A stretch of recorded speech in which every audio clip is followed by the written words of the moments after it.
Olá, boa tarde a todos e todas que nos acompanham, né, no minicurso de alfabetização integral. Estamos hoje oferecendo a nossa segunda formação. É um grande prazer ter todos vocês aqui acompanhando este minicurso, que é da maior relevância para a formação de coordenadores pedagógicos e gestores educacionais na área de alfabetização integral. Quero também agradecer à equipe do Instituto Ayrton Senna, que nos apoia em todo esse projeto, a Cátedra Sérgio Henrique Ferreira, que também nos apoia na articulação com todos os parceiros, é a nossa parceira, e ao Instituto de Estudos Avançados da USP, que é o grande, digamos assim, hospedeiro das duas cátedras, da cátedra do Instituto Ayrton Senna e da cátedra Instituto Sérgio Henrique Ferreira. Eu sou Maria Helena Guimarães de Castro, titular da cátedra Instituto Ayrton Senna. Eu, enfim, sou branca, de cabelos castanhos, estou de óculos, com um vestido num tom assim de rosa salmão, uso brincos, né? Estou aqui para estar acompanhando essa formação tão importante, que hoje terá a apresentação da professora Maria José Nóbrega. A professora Maria José, ela é formada em Língua e Literatura Vernáculas pela PUC de São Paulo, com mestrado em Filologia e Língua Portuguesa pela USP, atuou em vários programas de formação continuada junto ao Ministério de Educação, a Secretaria Estadual de Educação de São Paulo e a Secretaria Municipal de Educação de São Paulo e também a Secretaria Municipal de Florianópolis. A professora Maria José compôs a equipe de elaboração dos parâmetros curriculares nacionais em 1998, época em que eu estava no Ministério da Educação como presidente do INEP. A professora Maria José também coordenou a equipe de língua portuguesa e das orientações curriculares e proposições de expectativas de aprendizagem para o ensino fundamental, ciclo 1 e 2, da Secretaria Municipal de Educação de São Paulo, integrou a equipe de elaboração da proposta curricular de língua portuguesa do 1º ao 5º ano da Secretaria Estadual de Educação do Ceará, em 2014, atuou também como pesquisadora do projeto Currículos para os anos finais do ensino fundamental, desenvolvido pelo CENPEC, Centro de Estudos e Pesquisas em Educação, Cultura e Ação Comunitária. A professora foi também assessora do projeto Planos de Aula da Nova Escola e, atualmente, além de assessorar várias escolas de São Paulo, é coordenadora do projeto de leitura da editora Moderna, organizadora da série Como Eu Ensino, da editora Melhoramentos, é professora do curso de especialização em formação de escritores do Instituto Superior de Educação Veracruz e do curso O Livro para a Infância, Processos de Criação, Circulação e Mediação Contemporânea. Como vocês observam, a professora Maria José tem uma larga experiência com currículo, especialmente com a Base Nacional Comum Curricular, que começou lá atrás, com os parâmetros curriculares nacionais. Ela é uma professora atuante em redes escolares estaduais e municipais, em escolas, e vai hoje nos trazer uma apresentação sobre as etapas da alfabetização na perspectiva da BNCC. Nós queremos agradecer a participação da professora Maria José, que estará aqui conosco até às 19h30, a hora que encerraremos aqui o minicurso. Lembrando que hoje nós estamos na segunda formação. Nós temos aí uma apresentação muito rápida de algumas etapas do minicurso, só para relembrar todos os que nos acompanham ao longo dessa jornada. A minha pergunta aqui é para Silvia, que está nos acompanhando, se o PowerPoint entra agora ou entra depois, né? Eu estou procurando aqui o slide que eu vou apresentar para vocês e ainda não apareceu.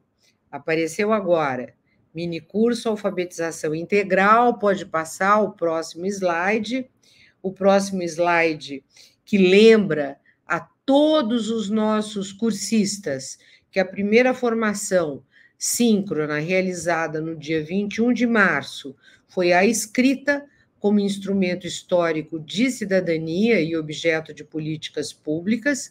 Nós tivemos uma apresentação da professora Inês Kizil-Mikalo, a professora Inês, que é do Instituto Ayrton Senna, também com uma grande experiência na área. Ela falou da história da escrita, apresentou a história e evolução da escrita da pré-história até a era que nós vivemos, a era digital.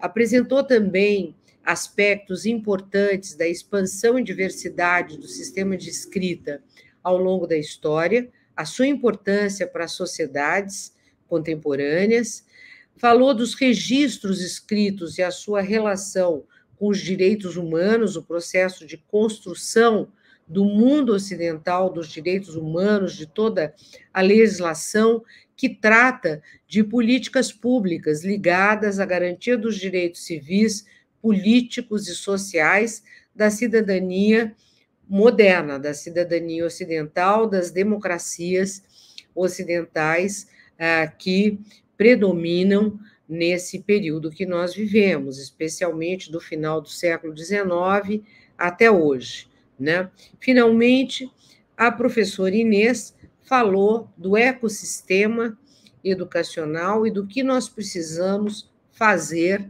para trabalhar a alfabetização com as escolas. Então, esse lembrete é apenas uma breve recordação do que foi a primeira formação síncrona realizada pela professora Inês. O próximo slide eu lembro, e aí esse slide eu acho que é para apresentar no final de hoje, que é lembrando que a próxima formação síncrona será no dia 18 de abril, também quinta-feira, das 17h30 às 19 horas, e terá como tema letramento e multiletramentos no processo de alfabetização com a professora Roxane Rojo. Então, com esses dois slides, eu encerro a introdução da nossa professora de hoje. Por favor, podem retirar os slides finais ficam para o final da sessão de hoje. E, novamente, estamos aqui com a professora Maria José. Muito obrigada, Maria José, pela sua presença, pela sua disponibilidade. É uma grande honra para nós recebê-la aqui e tenho certeza que será uma apresentação muito importante, da maior relevância para todos nós, educadores e educadoras, especialmente com ênfase no processo de alfabetização. Muito obrigada, Maria José, a palavra está com você. Eu queria cumprimentar a todos e todas e agradecer as palavras iniciais da Maria Helena, tão gentis, e falar da minha alegria de estar participando desse minicurso. Bom, eu estou usando uma blusa cor de laranja, sou branca, cabelos castanhos, uso óculos e estou aqui inteira, vibrante, para começar a conversar com vocês. Então, eu vou começar compartilhando com vocês as etapas que eu pretendo trabalhar nessa nossa conversa de hoje. O primeiro ponto, eu vou querer discutir alguns pressupostos teóricos da BNCC de língua portuguesa que são fundamentais para a gente contextualizar o trabalho de alfabetização. Depois, os eixos que organizam a BNCC de língua portuguesa, basicamente as práticas de linguagem, mas também os campos de atuação. Em terceiro lugar, eu quero colocar um pouco qual era o cenário antes da produção da BNCC em torno das polêmicas de alfabetização e discutindo, basicamente, a questão da psicogênese da língua escrita, a questão do letramento e a questão da consciência fonológica. Em quarto lugar, eu vou falar, já voltando para a BNCC, quais são as habilidades que trabalham com alfabetização. Eu vou escolher algumas, porque são muitas, para que a gente tenha uma ideia de marcar exatamente quais são as etapas desse processo. E terminar falando da velha questão dos métodos, né? Então, vamos lá. Temos uma pauta extensa. Eu acho que é fundamental a gente não perder de vista esses pressupostos do documento de língua portuguesa. Porque esses pressupostos, eles abrangem do primeiro ao nono ano, se a gente for olhar para o ensino fundamental, e inclusive para a questão da alfabetização. A questão da alfabetização não é tratada fora dessa representação. A primeira coisa é considerar que a unidade de trabalho, a centralidade de trabalho é o texto, né? Isso não é novidade na BNCC, isso já estava colocado lá nos parâmetros curriculares. Depois, a perspectiva teórica que engloba o documento é uma perspectiva enunciativa discursiva. Isso por quê? Porque a gente está de olho nas práticas de linguagem, quer dizer, como uma atividade humana, como uma atividade social, que regulam os usos tanto da linguagem oral como da linguagem escrita. E aí, considerando essas práticas e considerando que em cada atividade humana a gente tem diferentes modelos que orientam a produção dos textos, a gente entra também na noção de gêneros discursivos, né? E, por fim, considerar os campos de atuação. E aí, o que a base faz? Elege alguns campos de atuação para os anos iniciais do ensino fundamental e também para os anos finais. Seguindo essa observação, eu queria entrar em que eixos são esses que organizam o documento. A primeira coisa é a manutenção dos eixos que já estavam nos parâmetros curriculares, os 4 eixos: o da leitura, da produção de textos, da oralidade e da análise linguística e semiótica.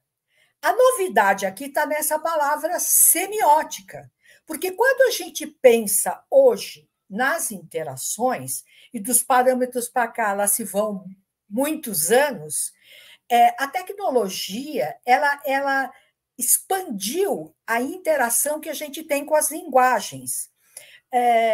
A gente lida o tempo inteiro com uma multiplicidade de linguagens. Acho que na próxima aula que vocês terão com a professora Roxane, certamente ela vai tratar dessa questão. Então, hoje, atribuir sentido ao texto, muitas vezes também é fazer as conexões e a interlocução entre as diferentes linguagens. Daí a palavra semiótica. Embora os parâmetros curriculares já falassem de esferas discursivas, na base, isto ganha um relevo tão grande quanto as práticas de linguagem, que são os campos de atuação. E o que são esses campos de atuação? É considerar que em cada esfera de atividade humana, os interlocutores assumem diferentes papéis, produzem textos para responder a determinadas finalidades, que essas situações, quando elas vão se tornando recorrentes nas práticas, elas vão produzindo uma quantidade de gêneros que servem exatamente aos propósitos comunicativos, mas também circulando em diferentes suportes textuais. O livro, a revista, a página de um site, um folheto, um cartaz, enfim. Para os 4 anos iniciais, são 4 os campos. O da vida cotidiana, que lida com os gêneros ligados às brincadeiras infantis, aos gêneros instrucionais, do tipo regras de brincadeira, regras de jogo, também aos textos que permitem a comunicação interpessoal, bilhetes, conversas, cartas, e-mails, mensagens de WhatsApp, né? O campo artístico-literário, que lida com a dimensão estética da palavra, lidando com gêneros tanto em prosa como em verso. O campo das práticas de estudo e pesquisa, que tem uma dimensão bastante importante, porque é aí que a gente desenvolve as práticas em que se lê, se escreve e se fala para aprender, e aí lidar com a própria experiência acadêmica dentro do universo escolar, e o campo da vida pública, que nos anos iniciais do ensino fundamental envolve tanto a esfera jornalística, como a publicitária e como a jurídica, vamos dizer assim, de uma forma mais técnica, mas toda a regulação social da vida pública, né? Então, a gente não pode perder de vista que isso está colocado do 1º ao 9º ano, quando a gente olha para o ensino fundamental, né? E aí, eu queria, deixando isso como uma moldura, né, entrar um pouquinho na polêmica em torno da alfabetização que antecedeu a produção da BNCC. E aí eu queria lembrar, principalmente agora, lá para trás, nos parâmetros, que, na verdade, a grande representação em relação aos níveis, ao trabalho com a alfabetização, derivava dos estudos da Emília Ferreiro e da Ana Teberoski. Aí o grande projeto de formação era o PROFA. Quem acompanhou esse projeto lembra-se que havia muito empenho em fazer com que os educadores conseguissem ler essas escritas não convencionais das crianças para, de alguma maneira, compreender como elas estavam lidando com a linguagem escrita. E se partia do pressuposto que a criança formulava hipóteses em relação à escrita, num primeiro momento, para responder à pergunta: o que a escrita representa? No primeiro encontro, vocês discutiram um pouco da história. Então, alguns sistemas representam um significado, outros, o significante. É o caso da nossa. Então, a criança precisa sacar isso, que a escrita representa a fala. Mas depois que ela percebeu isso, ela tem que responder uma segunda pergunta: como a escrita representa a fala? Qual é a unidade privilegiada? E nesse caminho, as crianças, segundo Teberoski e Ferreiro, passam por hipóteses. Para tornar isso menos teórico, aqui eu tenho um exemplo que é retirado do especial sobre alfabetização que a professora Magda Soares produziu para a plataforma do letramento, que atualmente está locada no SEMPEC,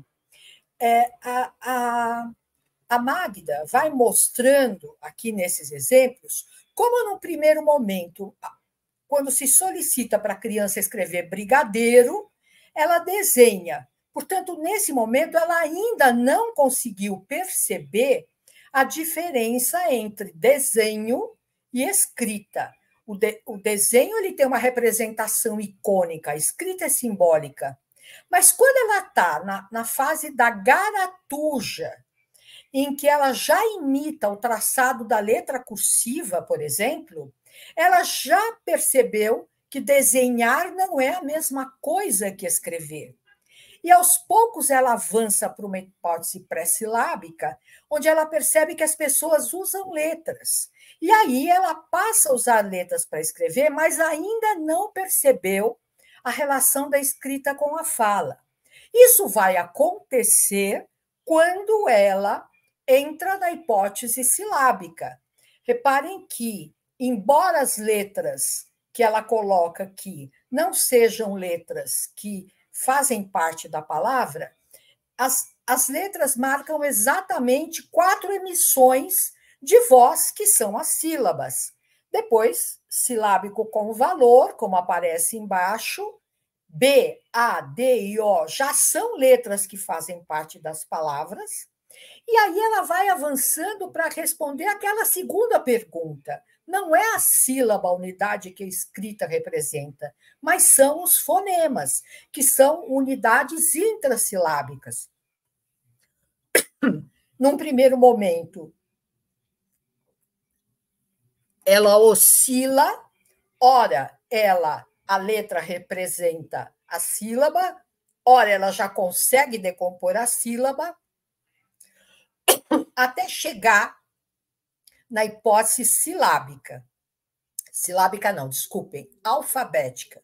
Reparem que ser alfabético não é escrever ortograficamente, é fazer corresponder à letra os fonemas da língua. Só que a nossa língua não é só alfabética, ela é também ortográfica.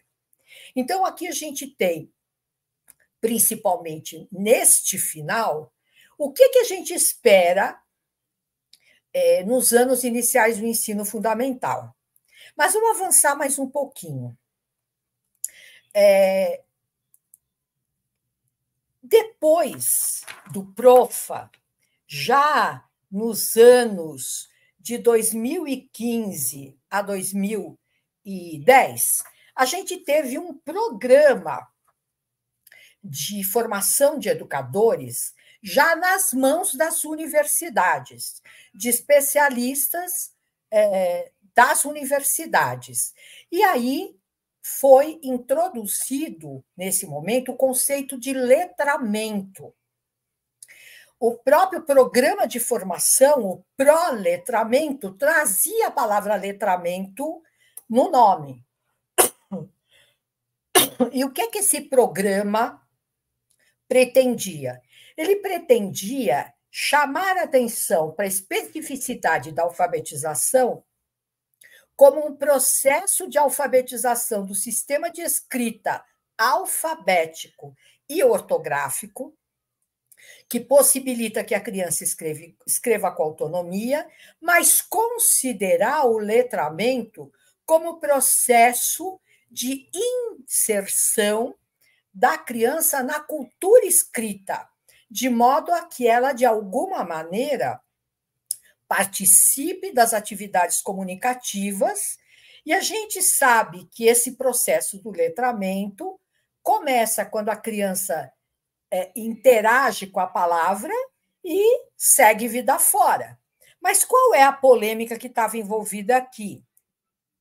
É que, de um lado, né, se a gente pensar no PROFA e nos parâmetros curriculares nacionais, não havia essa separação entre aprender o sistema de escrita e interagir com as práticas da cultura escrita. Tudo isso era entendido como alfabetização. Então, se entendia que a aprendizagem do sistema de escrita ela decorria da exposição das crianças às situações em que elas eram desafiadas a ler e a escrever. Todo mundo deve se lembrar da famosa frase que a gente aprende a escrever escrevendo e aprende a ler lendo. Agora, quando a gente vai pensar, com a introdução dos estudos de letramento, esses dois processos são separados. Então, a alfabetização tem a ver com aprender essa tecnologia do sistema de escrita e ortográfico, e o letramento a ver com a inserção na cultura escrita. Reparem que nesse bojo, nesse momento, a gente ainda está num universo que a gente costumou chamar de construtivista, né?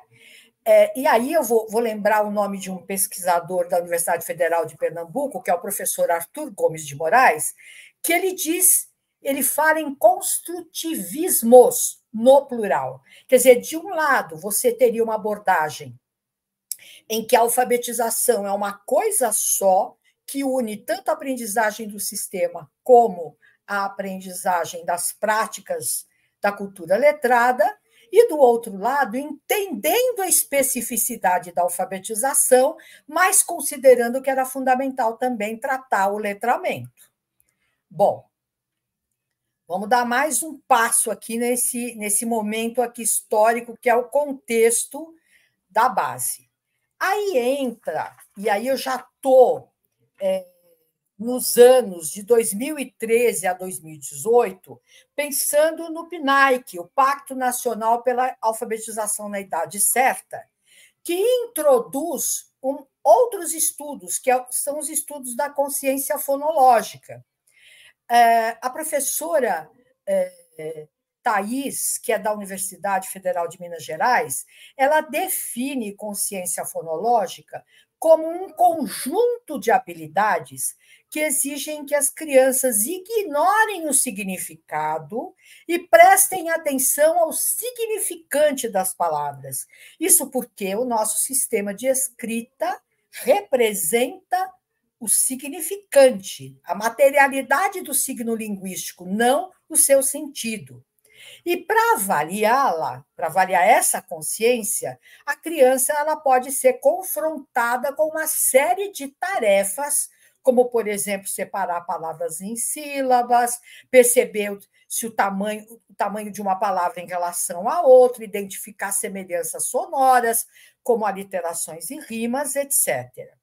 Para deixar muito mais claras essas tarefas, eu vou compartilhar com vocês o resultado de uma pesquisa que o professor Arthur Gomes de Moraes fez e que está nesse livro dele, que se chama Consciência Fonológica na Educação Infantil e no Ciclo de Alfabetização, né?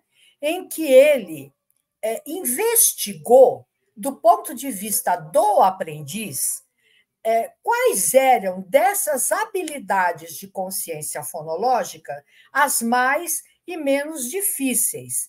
E ele hierarquizou essas tarefas em 11, considerando a primeira a mais fácil e a 11ª a mais difícil. Então, o que é mais fácil? Separar as palavras em suas sílabas orais, né? Contar as sílabas das palavras orais já é um pouquinho mais difícil. Agora, reparem os pares que vão aparecer nas tarefas agora. Sempre vem um que é identificar e outro que é produzir ou dizer palavras. Reparem daqui para frente como identificar é sempre muito mais simples do que produzir. Por exemplo, identificar entre duas palavras qual é a maior porque tem mais sílabas é mais fácil do que produzir uma palavra maior do que a outra. Identificar palavras que começam com uma determinada sílaba é mais fácil do que produzir uma palavra, dizer uma palavra que começa com a mesma sílaba que a outra.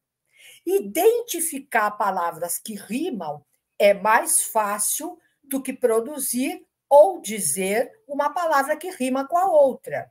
Identificar palavras que começam com um determinado fonema é mais fácil do que produzir ou dizer uma palavra que começa com o mesmo fonema que outra.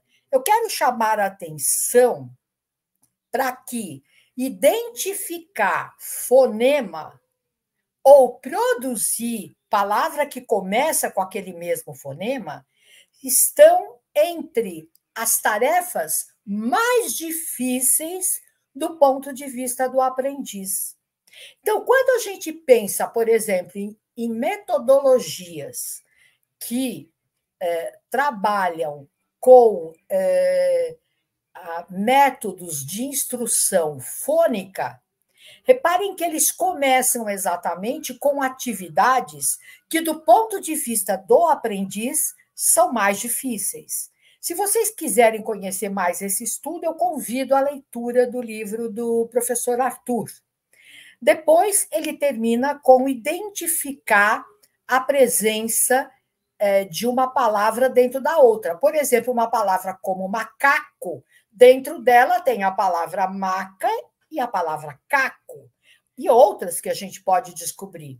Isso não é tão simples do ponto de vista das crianças, é o que é mais difícil. Bom, de novo, qual era a polêmica? Então, a gente tem, de um lado, a teoria da psicogênese da língua escrita, que estava lá no PROFA. Do lado de cá, a gente tem a teoria da psicogênese junto com o letramento, que estava no pró-letramento. Depois, mais consciência fonológica, os 3 aspectos que estavam no PNAEC. Era isso que acontecia antes, nas práticas formativas, nos documentos relacionados à questão da alfabetização. E aí, eu queria lembrar, trazer como referência aqui para nós, a professora Magda Soares, que, no meio dessa polêmica entre os construtivistas da linha do PROFA, da linha da Emília Ferreiro, principalmente, e os construtivistas que aderiam aos estudos de letramento e da consciência fonológica, a professora Magda faz uma aproximação entre esses dois, mostrando como é possível e compatível essa relação. E ela relaciona o nível pré-silábico, em que a criança pode estar com hipóteses de icônica, de garatuja ou pré-silábica, com a fase pré-fonológica. O nível silábico como o momento em que a criança está desenvolvendo a consciência silábica. O nível silábico alfabético e alfabético, onde ela está desenvolvendo a consciência fonêmica. E o nível ortográfico, onde ela está desenvolvendo a consciência grafofonêmica, as relações entre letras e sons. Retomando aquele exemplo que a gente já viu, então, o que a gente poderia dizer? Quando a criança desenha, quando a criança faz garatuja, quando a criança está na hipótese pré-silábica, ela está numa fase pré-fonológica. Quando ela começa a desenvolver uma escrita silábica com ou sem valor sonoro, ela está desenvolvendo a consciência silábica. Quando ela já está numa hipótese silábico-alfabética ou alfabética, ela está desenvolvendo uma consciência fonêmica. Reparem que na palavra brigadeiro em alfabético, o exemplo, o que essa criança faz? Em lugar de escrever DEI, ela escreve D. Em lugar de escrever RO, ela escreve RU. Por que isso? Porque isso provavelmente tem a ver com a maneira como ela fala, porque em quase todo o território nacional, esse ditongo ei, na frente de palavras na frente de sílabas que começam com R, como é o caso de brigadeiro, ele vira E na fala, brigadeiro. Da mesma forma, o O, em posição anterior ou posterior à sílaba tônica, ele, em muitas variantes, vira U. Principalmente em final de palavra, ele vira U em praticamente todo o território nacional. E o que a criança precisa aprender? Ela precisa aprender que a gente fala de um jeito e escreve de outro, e ir desenvolvendo consciência em relação às regularidades ortográficas. Seguindo, vamos já entrar na BNCC agora.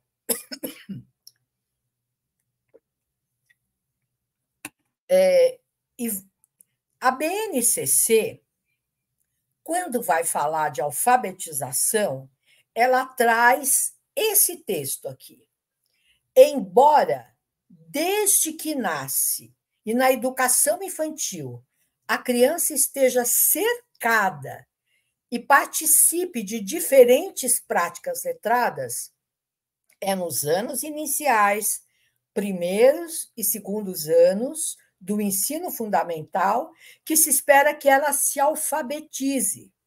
Isso significa que a alfabetização deve ser o foco da ação pedagógica.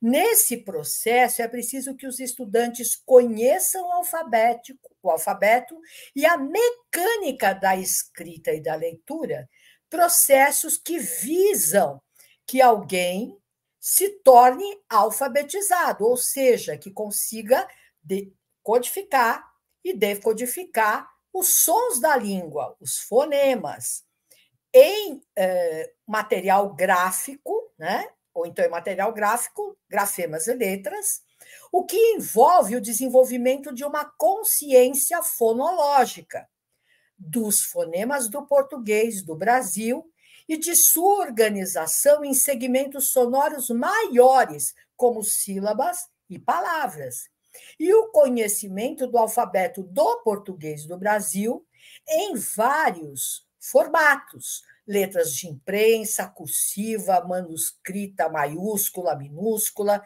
além do estabelecimento de relações grafofonêmicas entre esses dois sistemas de materialização da língua. Reparem que esse trecho, considerando aquilo que eu tinha falado como moldura, mostra que a BNCC ela está envolvendo a teoria da psicogênese da língua escrita, está envolvendo os campos de estudo de letramento e incorporou também a consciência fonológica. Isso está explícito nesse trecho, né? Quando, ainda na parte introdutória, ela fala de quais são as habilidades envolvidas na alfabetização, ela diz: compreender diferenças entre escrita e outras formas gráficas, outros sistemas de representação, dominar as convenções gráficas, letras maiúsculas e minúsculas, cursiva e script, conhecer o alfabeto, compreender a natureza do nosso sistema de escrita, dominar as relações entre grafemas e fonemas e saber decodificar palavras e textos escritos.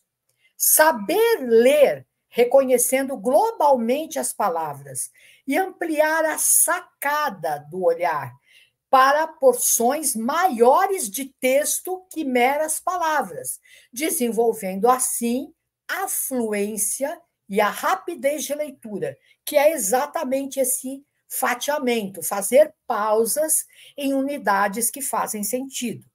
Então, reparem nessas habilidades envolvidas de uma forma global, isso aparece assim no documento, mas agora eu gostaria de olhar mais de perto algumas habilidades. Eu escolhi só algumas para a gente colocar. Vocês reparam que, embora nesse texto introdutório a base reforce a ideia de que o ciclo de alfabetização é o primeiro e segundo ano, algumas habilidades com foco na aquisição do sistema de escrita e do sistema ortográfico dão conta, num terceiro ano, de coisas muito próximas, né?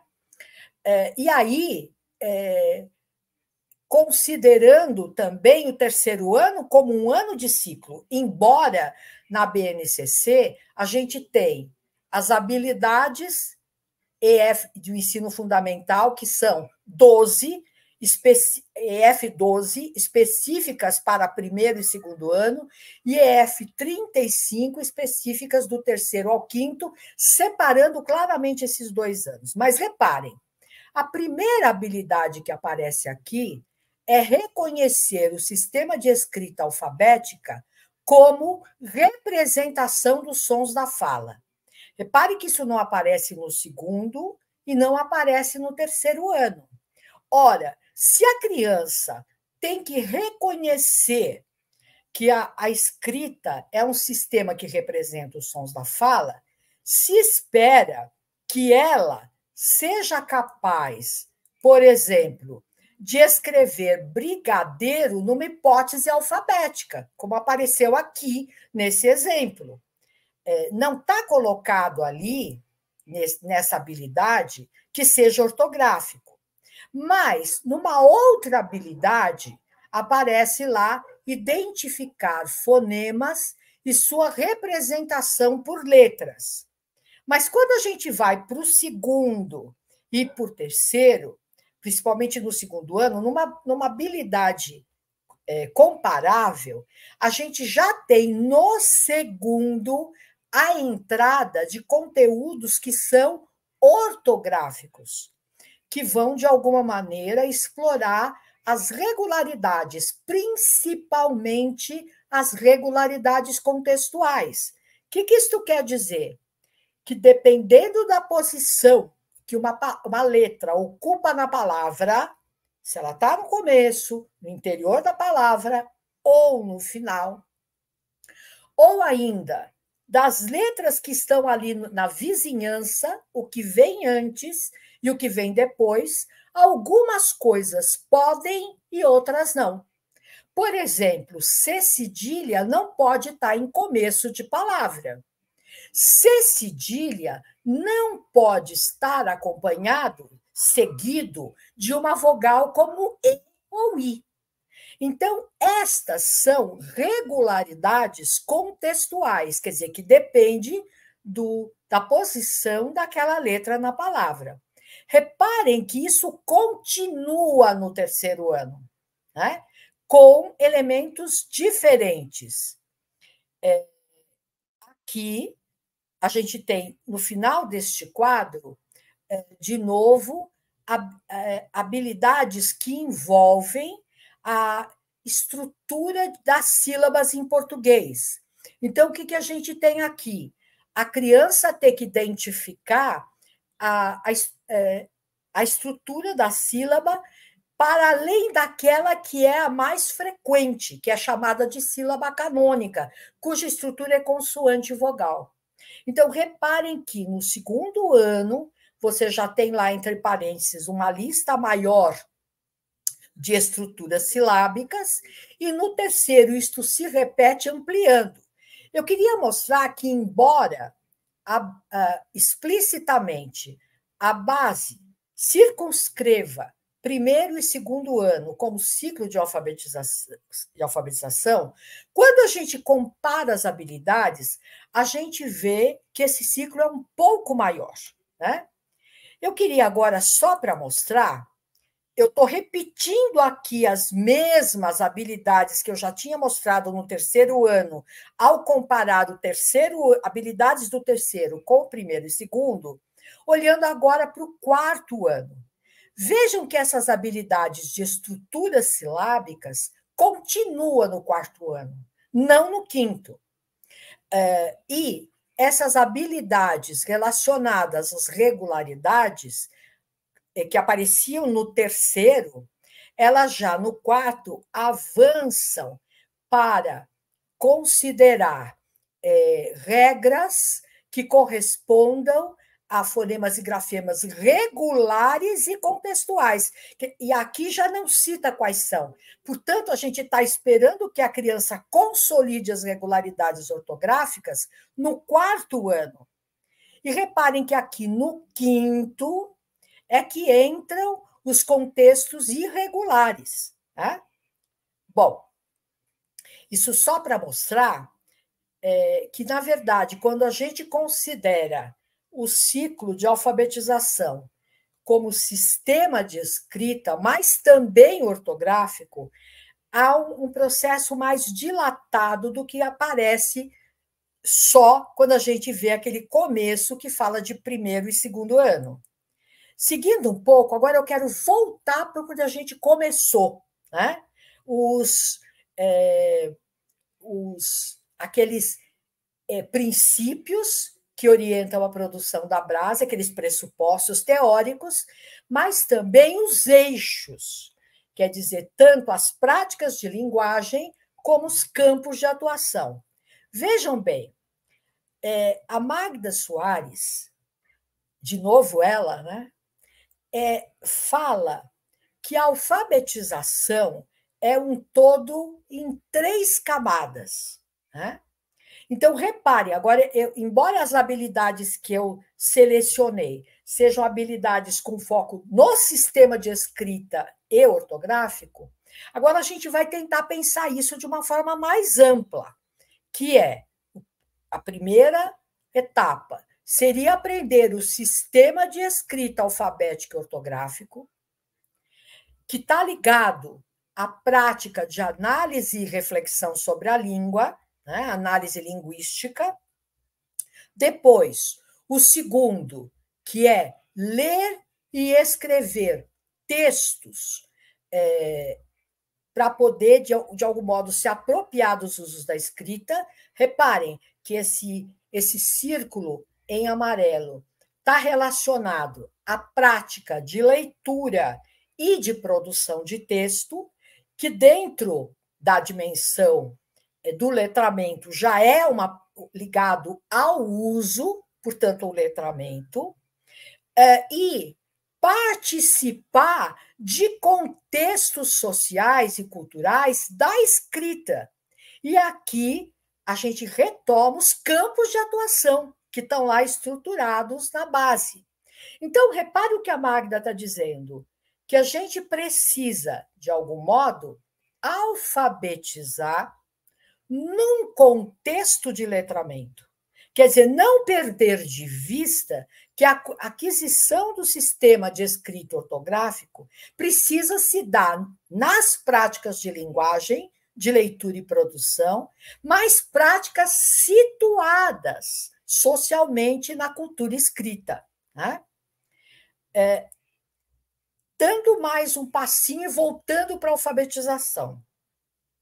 A gente sabe que a presença da leitura e da escrita, agora eu estou pensando nas práticas, no processo de alfabetização, de apropriação do sistema de escrita alfabética e ortográfica, quando as crianças estão no início desse processo, ela, para escrever, ela vai desenvolver a consciência fonográfica, a consciência fonografêmica. O que ela vai fazer? Ela vai partir dos sons e, de acordo com as suas hipóteses, ela vai escrever. Então, fonográfico, parte do som e vai para a escrita. Para ler, ela vai fazer um percurso diferente. Ela vai desenvolver um outro tipo de consciência, a consciência grafofonêmica. Ela parte da letra para chegar nos sons, o que é que essa letra, de alguma maneira, representa. Agora, quando a gente está pensando na alfabetização, essas duas consciências, a fonografêmica e a grafofonêmica, e ler e escrever, não são tarefas que para a criança têm a mesma complexidade. Então, no período inicial de alfabetização, o sistema de escrita alfabética é mais facilmente compreendido e aprendido a partir da escrita do que a partir da leitura. Reparem que, a partir da escrita, a criança entra ali em contato com os seus saberes, com aquilo que ela domina sobre o sistema. Agora, vencida essa fase de apropriação do sistema ortográfico e das convenções ortográficas, é a leitura que é mais fácil que a escrita. Reparem que, se eu tenho uma dúvida de como escreve a palavra hesitar, essa dúvida só se coloca para quem escreve, porque para quem vai ler, a forma ortográfica dessa palavra já está lá. Então, se eu já compreendi que a escrita representa a fala, já descobri essas regularidades contextuais que me permitem, com fluência, saber o que aquele sinal representa, é muito mais fácil ler do que escrever.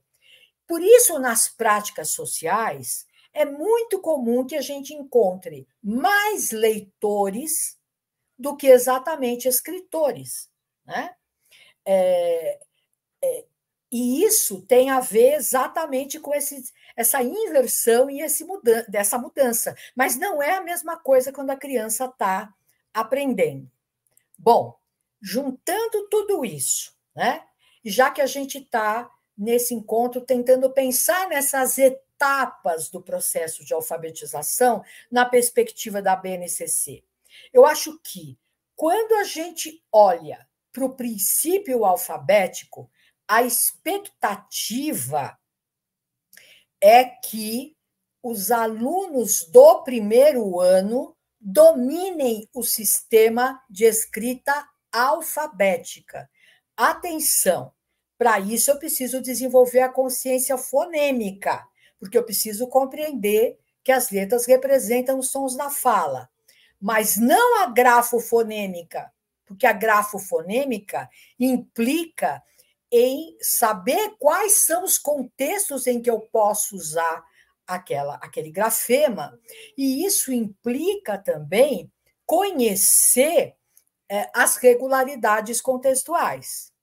Depois, quando a gente olha para o segundo e para o terceiro ano, olhando para as habilidades, a gente vê que é onde se coloca mais força nas regularidades contextuais entre fonemas e grafemas.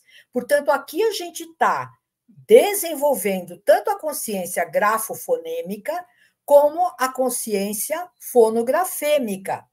E aqui é o momento em que a gente tem que colocar força em ler e escrever com fluência. E o foco aqui são alunos do segundo e do terceiro ano.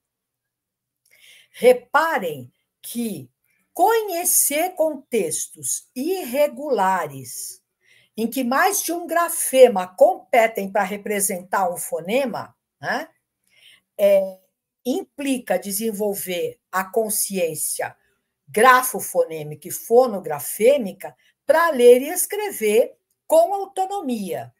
Reparem que isso está mais forte no quinto do que exatamente no quarto, porque no quarto, como eu mostrei para vocês, a gente ainda tem algumas habilidades que formam o que eu entendo como uma espécie de cinturão de proteção.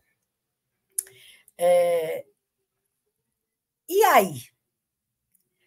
E como é que fica essa polêmica em torno dos métodos de alfabetização, né? Reparem que a base não entra na discussão dos métodos, que, diferente dos parâmetros, ela não traz orientações didáticas. Isso cabe para as secretarias, para os municípios, quando vão fazer a partir da base, as suas propostas curriculares. Ela é uma base, né? E aí, o que eu queria chamar a atenção, e aqui eu vou compartilhar com vocês uma posição bastante pessoal, é que eu entendo que não há ação docente, não é possível ter uma ação docente sem método. Quer dizer, o próprio trabalho que eu desenvolvo na sala de aula, ele está lá, subjacente a ele, um método.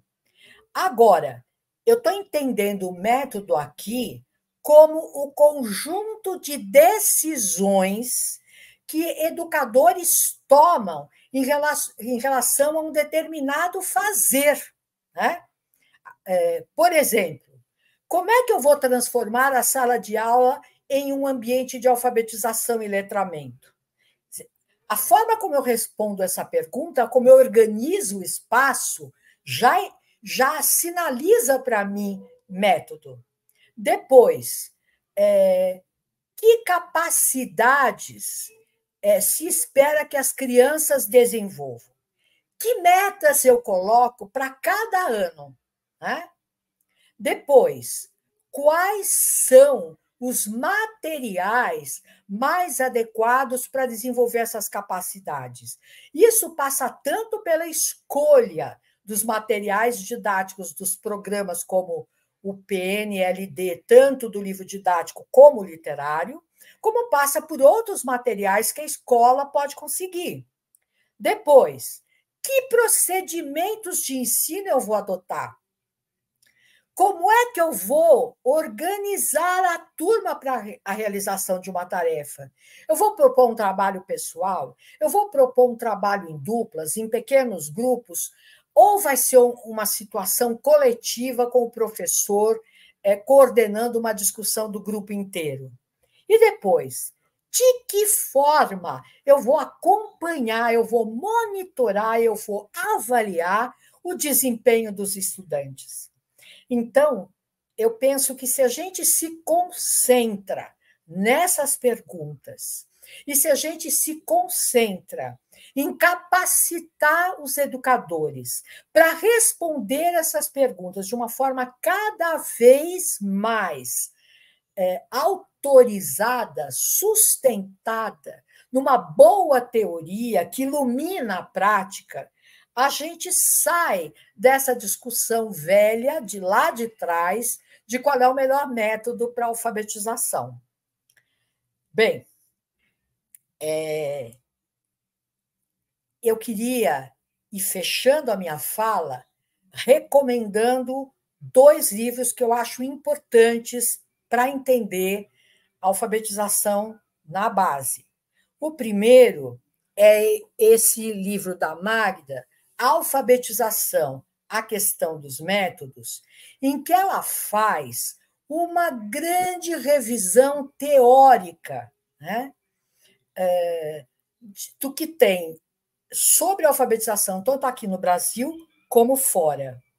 E depois, o alfaletrar, toda criança pode aprender a ler e escrever, em que ela fala sobre a sua experiência no chão de um município, que é Lagoa Santa, em Minas Gerais, desenvolvendo, junto com os professores, uma concepção, um trabalho de alfabetização. Essas 2 publicações, que foram as últimas publicações da Magda, são brilhantes. A Magda nos deixou, mas ela nos deixou quase que sintetizando o trabalho dela nessas 2 publicações. O Alfabetização, a questão dos métodos, mais teórico, e Alfaletrar, mais da prática. Bom, era isso o que eu tinha para falar num primeiro momento, porque agora eu gostaria exatamente de conversar com vocês a partir das questões que vocês foram trazendo, das colocações que vocês querem fazer, para a gente tornar essa conversa mais produtiva.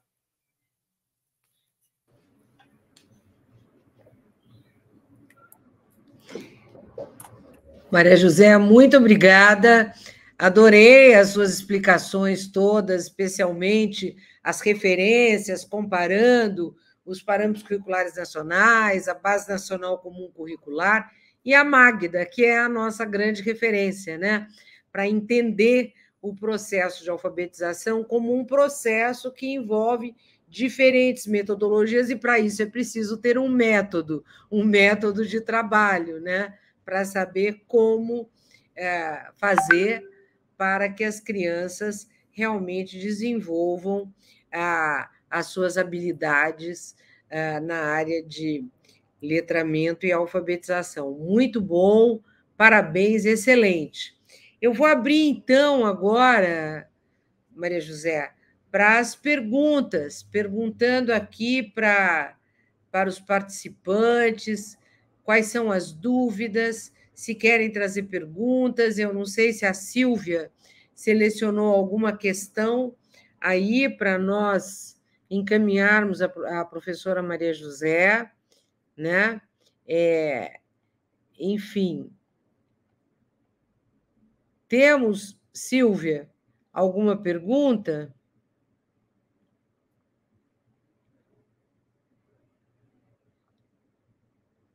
Nós temos muitos participantes.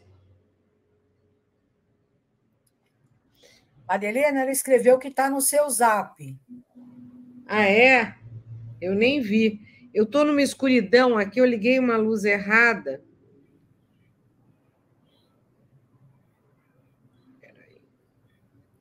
Ah, olha aqui, ela colocou já uma pergunta aqui. Posso ler, Maria Helena?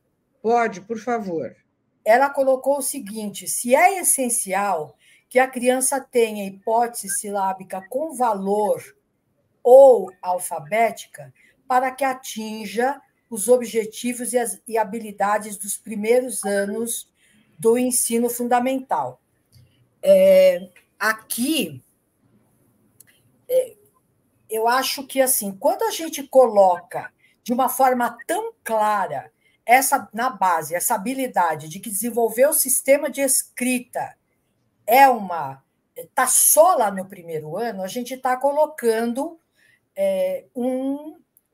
uma meta que é um grande desafio.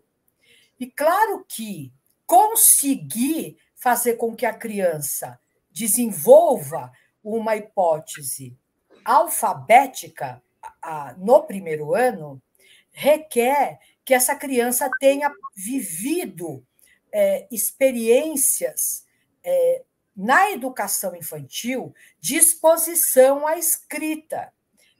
Então, é fundamental que a gente pense que, para que isso aconteça no primeiro ano, é preciso haver, antes, uma experiência de escrita bastante viva, para que, de fato, não tenha uma carga muito grande sobre uma criança de primeiro ano, né?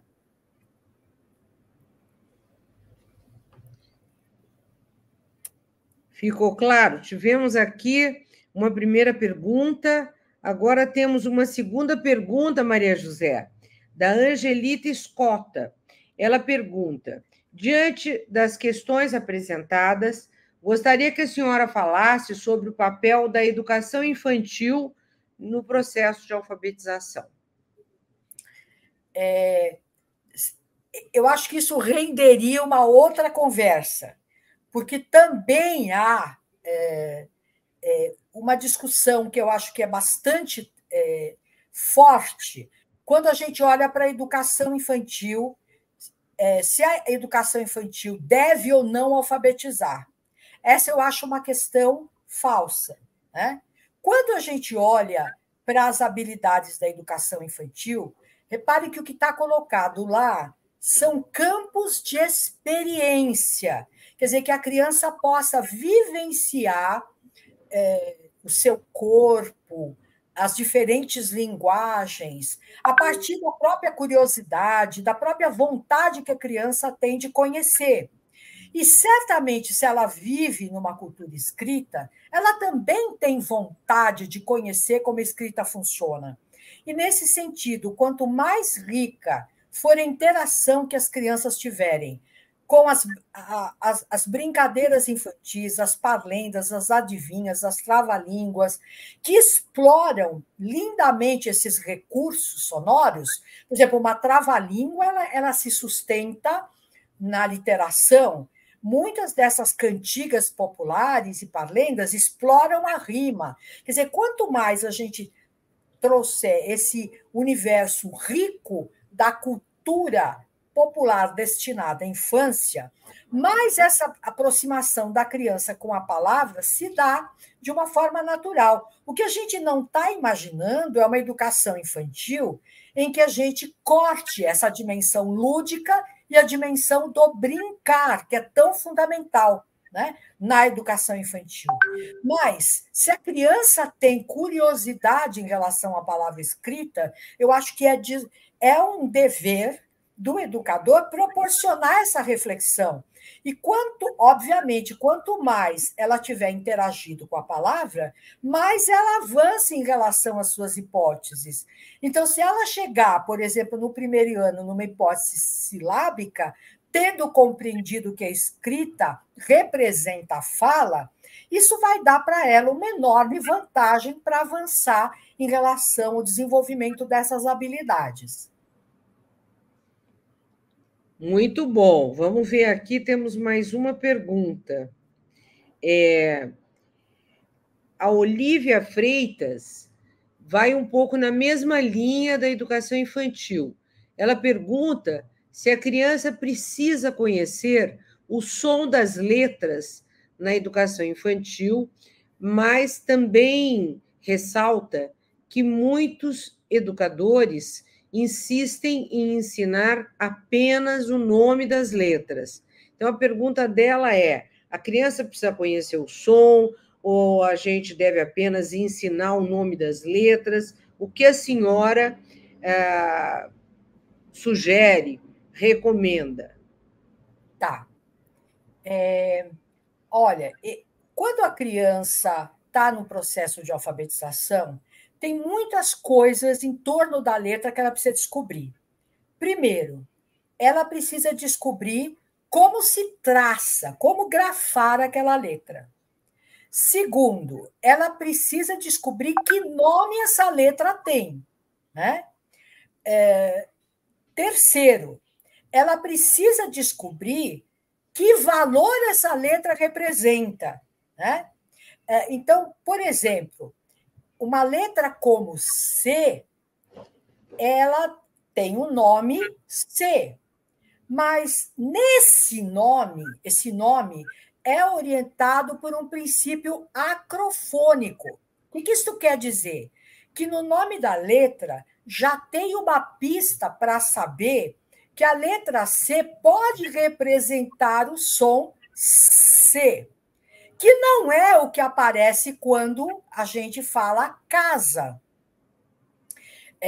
Então, reparem que descobrir que valores uma letra pode representar é mais complexo, porque são poucas as letras P, B, T, D, F, V, que aquela letra representa só aquele som e aquele som só é representado por aquela letra. Mas isto, na minha posição, não se dá por uma instrução explícita, principalmente na educação infantil, né? A gente deve, de alguma forma, promover essas discussões à medida em que as crianças vão revelando curiosidade sobre isso, né? Muito bom. Temos ainda uma outra questão aqui da Andréia Orengo.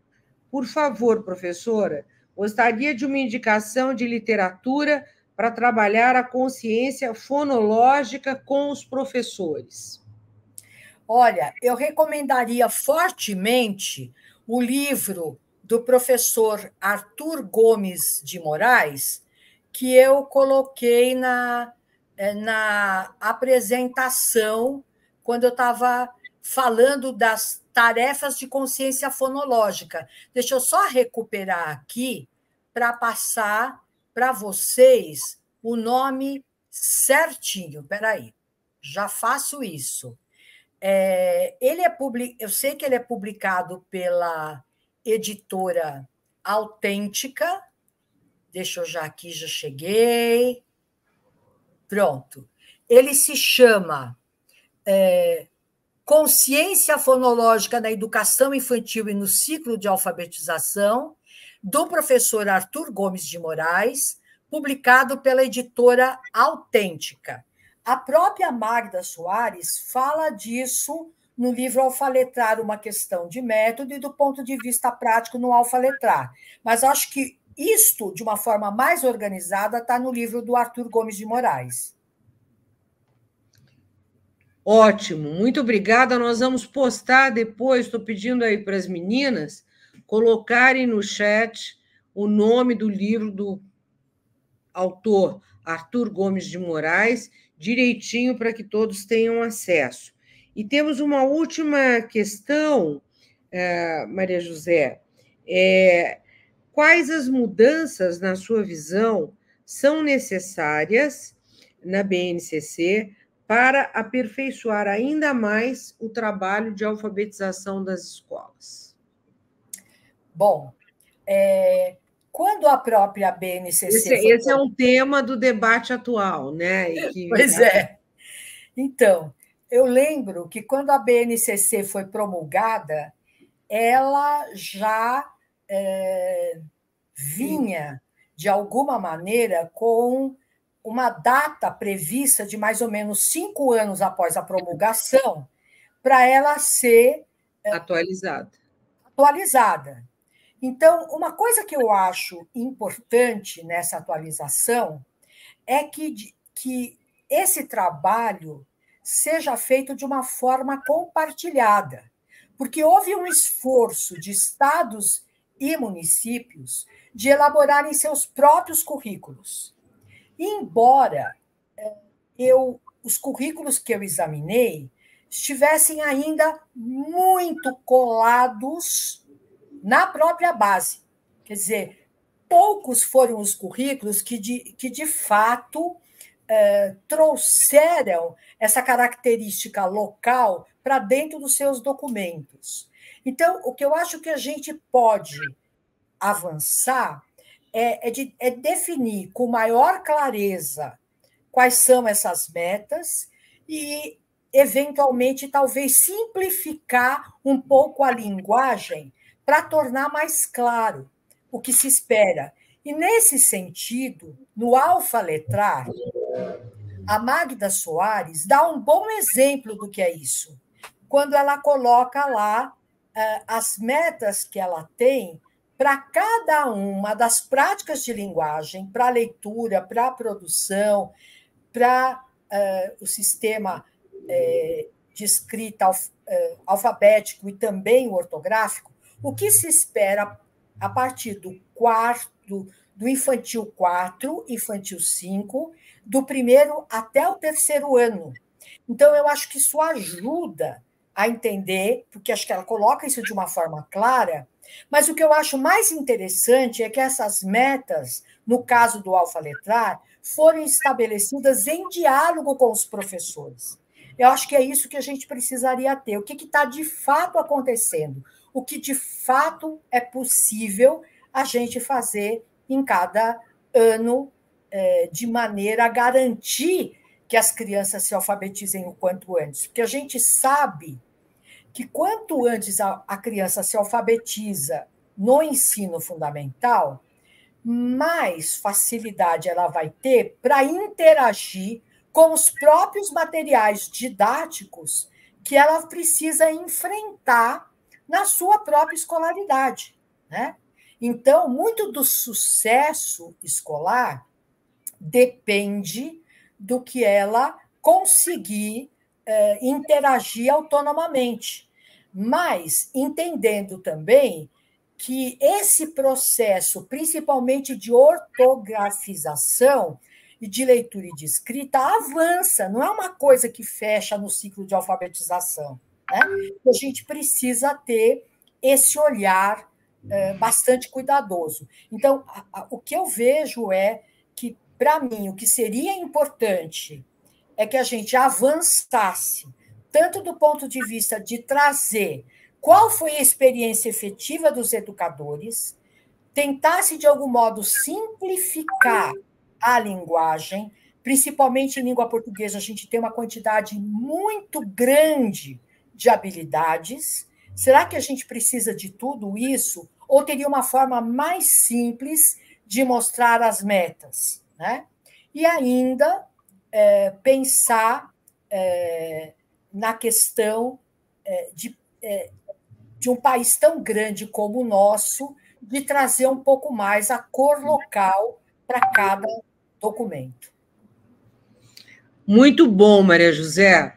Eu acho que esse ponto que você traz é fundamental no processo que provavelmente vai começar o ano que vem, né? Na revisão da BNCC. Já há debates dizendo que a partir do ano que vem, quando a implementação completa 5 anos, né, em 2025, serão criados grupos de trabalho para fazer a revisão, a atualização da BNCC. E eu acho que você traz um ponto essencial, que é a questão dos currículos estaduais e municipais e da forma como a maioria dos currículos está muito, muito colado naquilo que a BNCC estabelece e não traz o que deveria e que precisaria trazer, desculpa, que é a contextualização local, né? Então, que isso, principalmente para criança pequena, faz uma diferença muito grande, né, para preparar a criança para que todo o processo de leitura e escrita, ortografia, enfim, que todo esse processo faça sentido para a criança e que ela realmente mergulhe no processo de alfabetização e letramento e com muito engajamento, muito interesse, muita curiosidade que realmente e motivação que vai fazer com que essa criança continue se desenvolvendo cada vez mais ao longo da sua vida escolar, né? Então, eu acho que esse ponto é muito importante, e aí você traz uma recomendação interessante, que é do livro Alfa Letrar, da Magda Soares, que traz lá indicações que as escolas poderiam desenvolver, mas sempre em diálogo com os professores, porque é isso que ela faz lá na experiência de Lagoa Santa, né? Quer dizer, é um trabalho de diálogo permanente e principalmente com a participação dos professores para que os professores se sintam partícipes e autores do processo, né? Que eu acho que é algo relevante e necessário para o processo para que o processo de alfabetização realmente seja bem sucedido e tenha qualidade, garanta a equidade nos sistemas de ensino que nós precisamos.